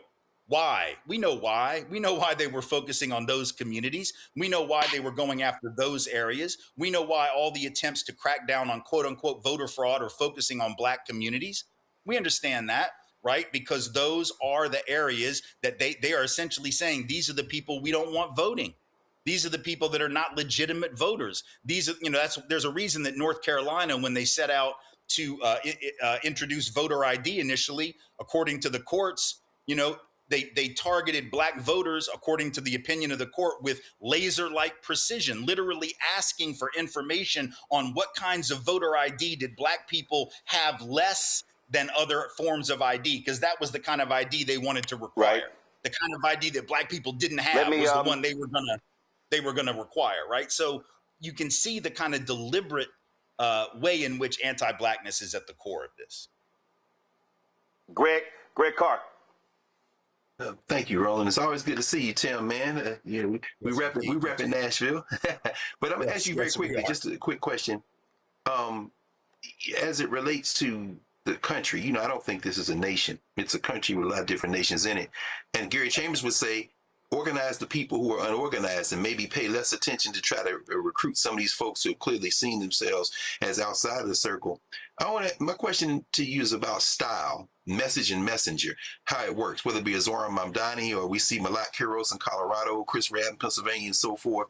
Yeah. Thinking about John Ossoff in Georgia, he seems to have struck the right chord. I don't know if you saw him going after Jared Kushner a couple of days ago.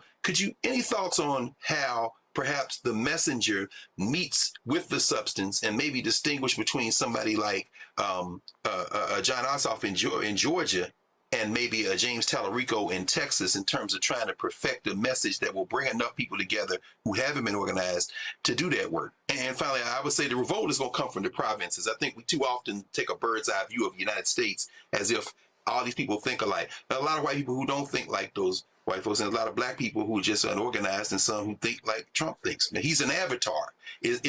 Where does style fit in this? Yeah, no, I think you're absolutely right. I got about 9. Tim, 1 second. Yeah. Tim, I got about 90 seconds because I got to get to the Speaker of Pennsylvania. Go. Gotcha. No, I think you're right. I think it does matter. And I think Ossoff and Tallarico have a style that certainly appeals to a lot of folks that need to be brought into the discussion. I think style is going to matter differently in different places. And I think we have to be open to the fact that in certain communities, one style is going to work. In other communities, other styles are going to work. I don't think we can dictate that from above. I think there's some places that are going to respond to a Tallarico and an Ossoff. Other places going to respond to someone maybe a bit different. But I think the key is we have to be on message with a clear, articulated argument that we're not going to stand for this kind of divide and conquer, this kind of anti-Blackness, pitting people against one another for the benefit of a handful of elites who are using racism in the same way that they have been using racism and anti-Blackness for hundreds of years, that it just can't stand. That message has to be delivered regardless of the style. Well, all I'm saying to all these poor white MAGA folks, y'all got played. We tried to tell you, and trust me, y'all life ain't going to be better with him being there. Tim Wise, I appreciate it. Thanks a lot. Thank you so much. Good to see y'all. Y'all, this is a pretty one. A white Republican in Pennsylvania who arrived on the House floor wearing an American flag-themed suit jacket says he was told to either take it off or leave the floor. Eric DeVonzo claims that the Speaker of the House, Joanna McClinton, who was African-American, called his jacket a costume and demanded that he either take it off or leave. Listen to him. This is a jacket that my wife had bought me. You know, back home in the district, this is America's 250.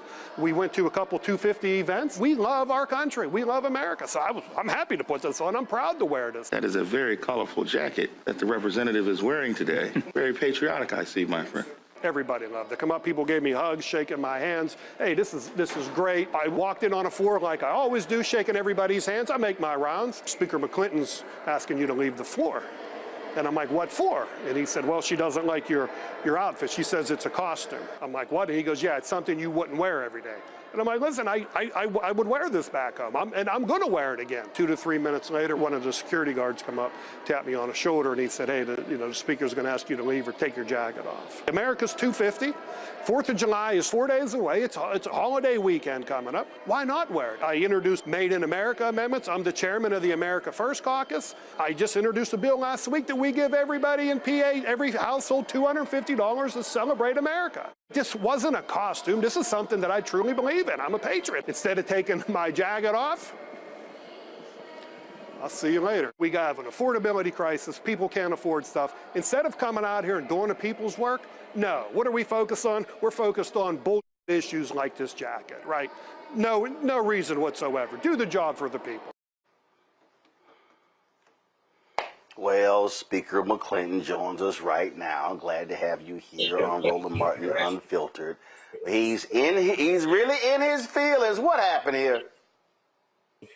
He's in his feelings, and it's good to be here. Happy birthday to the great nation we call home, Roland. It is not uncommon for my colleagues on both sides of the aisle from time to time, depending on what's happening in the calendar, to kind of push the envelope and say, hey, I'm going to be funny. I'm going to wear this on the floor of the House. Now, here's the thing. I am the elected Speaker of the House, but I am not in charge of what folks are doing in their office, the hallways, in the front steps of the Capitol, certainly not in their districts. But when we are on the floor of the House, just like every other great job in this great nation, there is a dress code, Roland. And my colleague knows that that was not a part of the dress code. In fact, it's not in the regular men's suit sections in any store that sells work clothes. And he wants to celebrate. We all want to celebrate. I'm going to be out in Philly on Saturday. The country was born here. What you talking about? America first. I'm all about it. Believe in this country so much, I signed up to run for office. Now, listen, Roland, I'm not just the House Speaker. I'm an attorney. I'm a preacher, and I hold the line for integrity and in following the rules. And in fact, it was many speakers before me that decided in Harrisburg that our state House floor is not for jokes, games, laughing moments, running out to the press. If you ask me, Roland, this seems like it was all planned, all strategic, and just another distraction. Because what we should have been doing on July the 1st is working on the state budget. But that gentleman, state senator, who's the president of our state Senate, dismissed the state Senate. There were Senate Republicans left early, and we have no state budget. So we are in a stalemate in Harrisburg yet again. But somehow his jacket that he has worn to appropriate events in his community, knowing that it wasn't supposed to be on the House floor because members on my side of the aisle in October, they show up with Minnie Mouse hats and they have to be told also, this is not a game. You're on the floor to change the law. You are here. You're going to be dressed appropriately. But we see every now and again, there's another MAGA distraction where folks are not complying. And we just listen to everybody on your broadcast talking about anti-racism. I won't go too far and want to exactly know why this was all set up and how you just conveniently run into a camera crew right outside of the floor of the House where that clip was taped. But you tell me what you think. So perfect example. So let's say the Eagles or the Steelers win the Super Bowl, and a member decides to wear a jersey onto the floor. Can they?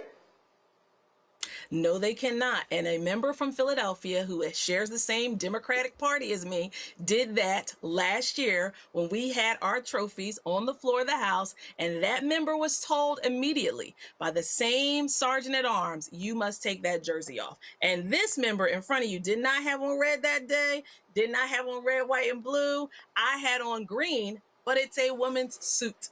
It did not say Eagles on it. It did not have Jalen Hurts' face on it. And we would have liked to done all those things. But guess what?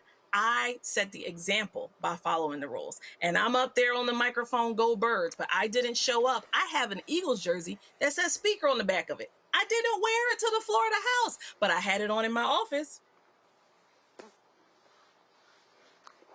And I thought these are the folk who love law and order and follow the rules. Well, that's what it's supposed to be. But, you know, from the White House down to the State House, folks are just creating distractions, breaking the rules, creating headlines. I don't want to call it fake news, but the truth of the matter is we have real work we should be focused on. We have real policy we should be handling. We need to do the state's budget. His state senator from Westmoreland County, where he lives, has not come back to the Senate. She has not called them back in to vote. We do not have any report for the taxpayers that have sent us over $50 billion that we will soon appropriate on how that money will be spent. But once again, this was a manufactured distraction, and it is unfortunate that anyone would question not only my integrity, but my loyalty to this nation. Well, I am going to ask you this here. It is another sports related, because I'm about to discuss it next with my panel here. And so obviously you are elated that a certain Jaylen Brown is now playing for Philadelphia. Yes, sir. Yes, sir. My beloved Sixers got as far as we could, but New York showed us up and they went on to win. Shout out to the New York Knicks, Knicks in 5. They took care of business, but we needed some added help, and I'm so excited he's coming to Philly. All right, then. Well, we appreciate you joining us. Enjoy the holidays and be well. Thanks a lot. You too. All right, then, y'all. Boy, these folk love when they love flag stuff. All right, real quick with our panel here. Y'all heard me mention Jaylen Brown's been traded from the Boston Celtics to the Philadelphia 76ers. The trade was to be finalized on Monday, but he's already announced in the statement he's leaving. But here's what's real interesting. I can't wait to get the panel weighed on this here. Colin Cowherd said this here, quote, I had 2 NBA sources, 2 people in the league, one an executive, one a scout, say that Jaylen Brown has, it's a disease. He suddenly thinks he's the smartest guy in every room he's in. You make a lot of money, suddenly you're absolutely sure you don't want to listen to your bosses, you don't want to listen to consultants, you don't want to listen to teammates. See, Larry, they really hate athletes who are brainiacs. And Jaylen Brown, that is an absolute smart brother. They hated the fact that he never signed an agent, negotiated his own deals. They hate the stuff that he's doing. And so that's what they really can't stand. They really can't stand a truly free black man. Yeah, Roland, so let's get this out front. I'm from Philly, so I'm super excited about this trade. But that to the side. Yeah, because y'all team is trash. Because your team is trash. You need the help. He's back. We okay now. We good now. We good. Don't worry about it. Let's not talk about last season. Let's talk about what we're going to do this season with Jaylen Brown. All right, so I saw the comment and watched it from Kyle Hurd. This is not the first time he's made ridiculous comments. He's talked about other black players in Philadelphia like Jalen Hurts, Super Bowl winning MVP. So we've been talking about anti-blackness here, and this is also anti-intellectualism. We know as black men who are successful that black men who stand up for themselves, who can talk about social, political, economic issues, and it makes certain populations uncomfortable. When you add that to the fact that he went to Cal Berkeley and also is a multimillionaire and a NBA Finals MVP, who clearly understands his status and the power he has to talk about issues he was talking about a couple months ago about creating a Black Wall Street in Boston. This is just another example of the challenges that black men who are successful when you have ownership, media, mainstream media, and other pundits who do not have the same lived experience as you. So when you don't reinforce their stereotype, it makes them feel uncomfortable. And they don't have the ability to unpack, to figure out why they feel uncomfortable and why they want to use words like, you think you're too smart, etc. So once again, this is a form of anti-blackness, but also part of the trend of anti-intellectualism that we see in this country, and it's directed at Jaylen Brown, who's going to bring a championship to my city next year. Y'all ain't gonna win a championship, but bottom line is this here, Derek. These white NBA executives, again, they like them dumb. They don't like when they talk back. Not only they don't like them when they talk back, but they'll try to demonize them. I mean, let's go back to not just Jaylen, but let's go. Remember when our brother that said that I'm going to leave. He was playing for Cleveland, Akron. LeBron James. LeBron James said, I'm leaving. And he went to Miami. They burned the man's jersey. Roland, they called him a non-king. They called him everything but the child of God. But when they brought LeBron James back, see, they had to eat crow. And just the same thing like Lamar Jackson that played for the Ravens, that plays for the Ravens. They do not like it when we can make our own decisions. They do not like it when we are saying, we don't care what you're going to do for other players, but when we're at this negotiating table, Roland, we're going to make the best decision for us. Because they don't know how long they're going to play. They don't know what's going to happen tomorrow. And so they realize that when we start to make our own decision, they hate it. And that's the reason why they're going to change this NIL deal too. Because these young people who are leaving high school and they realize that they have the strength in their NIL deals, you're going to see a change in that as well, because them young people are voicing where they want to go, how they want this deal to be structured. So it's this the same thing. And until they change it, we're going to have strong Black men and young ladies making decisions that's going to help them and their families and not the organization. I'm confused, Greg. If a brother averages 28.7 points, 6.9 rebounds, and 5.1 assists in 71 regular season games, sounds to me like he's smart as hell. But see, what drives him, and I've seen this. I'm telling you, I saw this at Texas A&M. I've seen this other places, where here's a brother who is saying, listen, basketball ain't my only thing in the world. And Jaylen Brown is truly doing some revolutionary things off the court. And I'm sure that just drives those execs crazy when he actually is the smartest person in the room. Oh, no question. No question. Shout out to Tom Brady, presidential candidate, some point coming forward. Racist ass city of Boston. Your worldview is dying, Tom. You can leave your MAGA hats in your locker room and all that. You need to get out of Boston. I'm sure Bill Russell would agree. And yeah, Larry, I don't know, man. I know Rich Paul is his agent, and Tyrone Maxey is with Rich Paul as well. I'm trying to think. There was another guy who works with Rich Paul. Oh yeah, if LeBron James up in Philly, don't nobody be surprised. But at any rate, the point is this: these rogue Negroes who do whatever the hell they want drive white people crazy. And so as a result of that, I think we're at a moment where there's an inflection change in this country. It's not a nation, y'all. I know you want it to be a nation, but it's not. And what I'm saying is that Jaylen Brown has to be broken or controlled, but they can't break him. They can't control him. Larry, you remember this when Iverson was, I'm adopted Philadelphia in 20 years. Remember when AI would show up at press conferences with throwback jerseys, and the white boys, the sports writers, would be pissed off because he would show up at a post-game conference with a Bill Russell jersey on, not realizing he's paying respect to a black man. He's from Philly. He shouldn't be wearing it. Y'all go to hell. If you want me to play here, you're going to have to take me. Finally, I'll say this.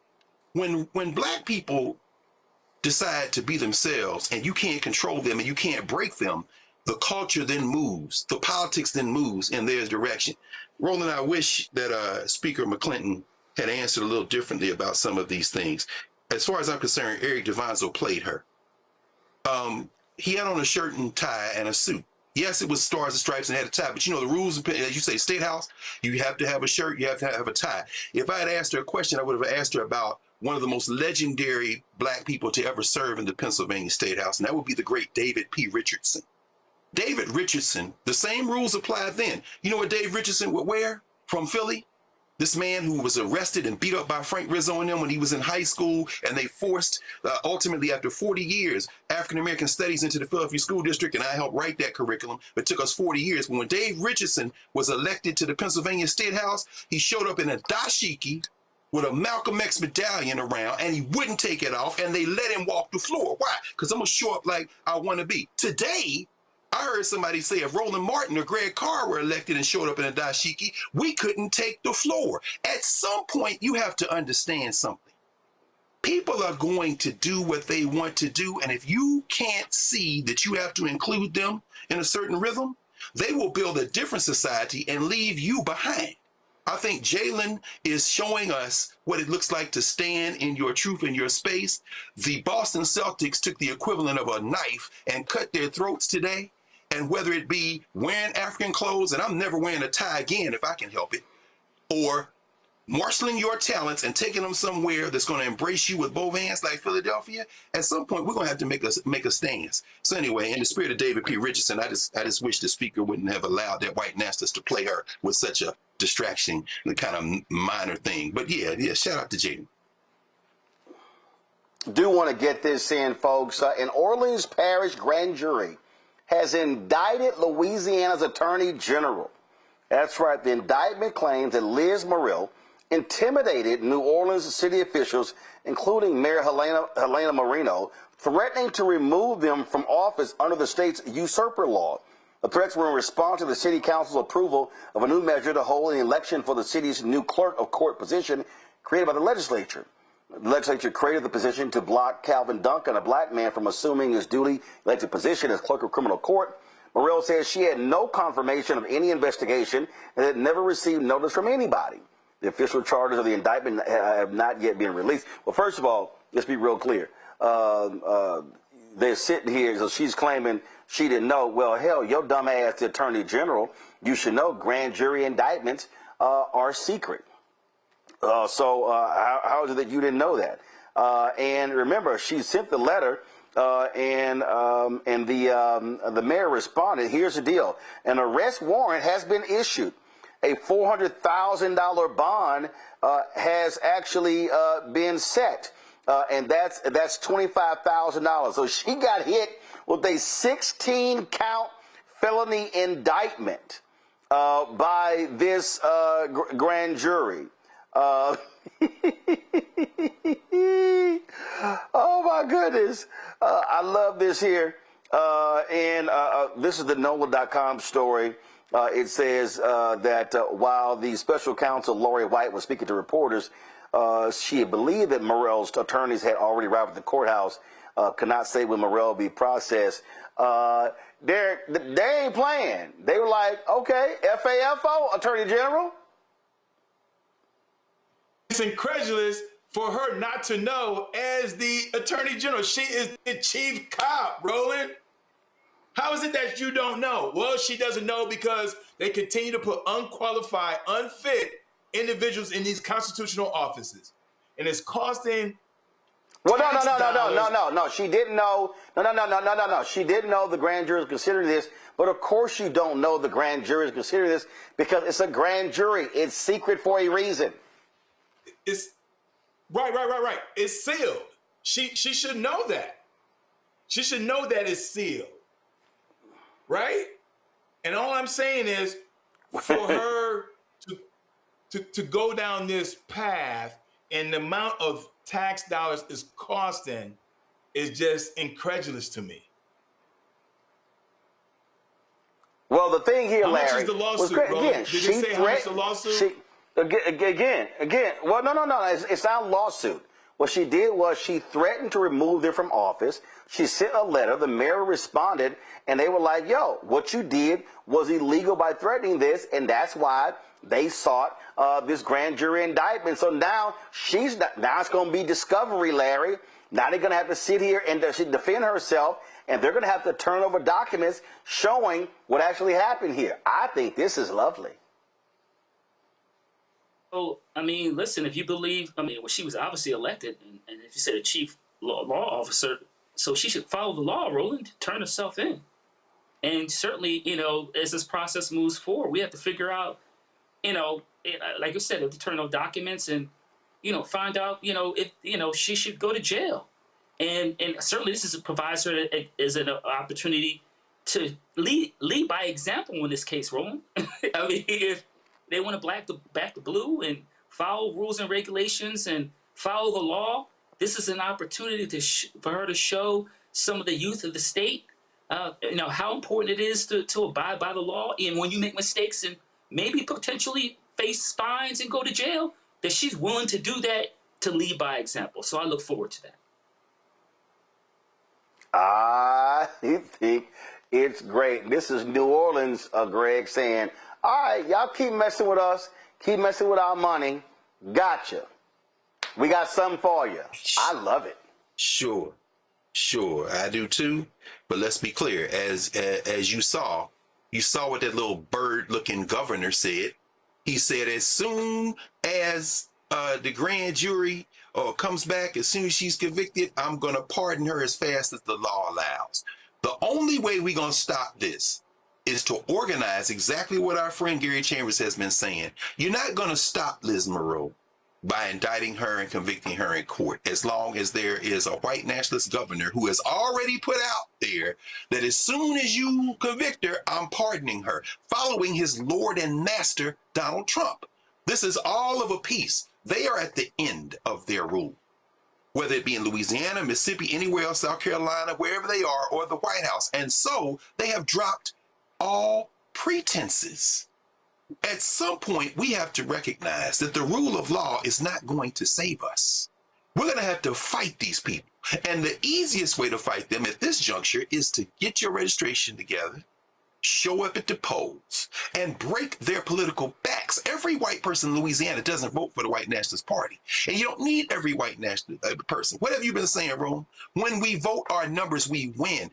If you want Liz Monroe to go to not go to jail, I mean, you want her to go to jail, you better change who the governor is, because this white boy had already said as soon as the thing came down, oh, I'm partnering her as soon as she's convicted, if she's convicted. We have to understand how power works. The law's not going to save us. And I'm saying that as somebody who studied the law, who teaches the law. The law's not going to save us, not alone.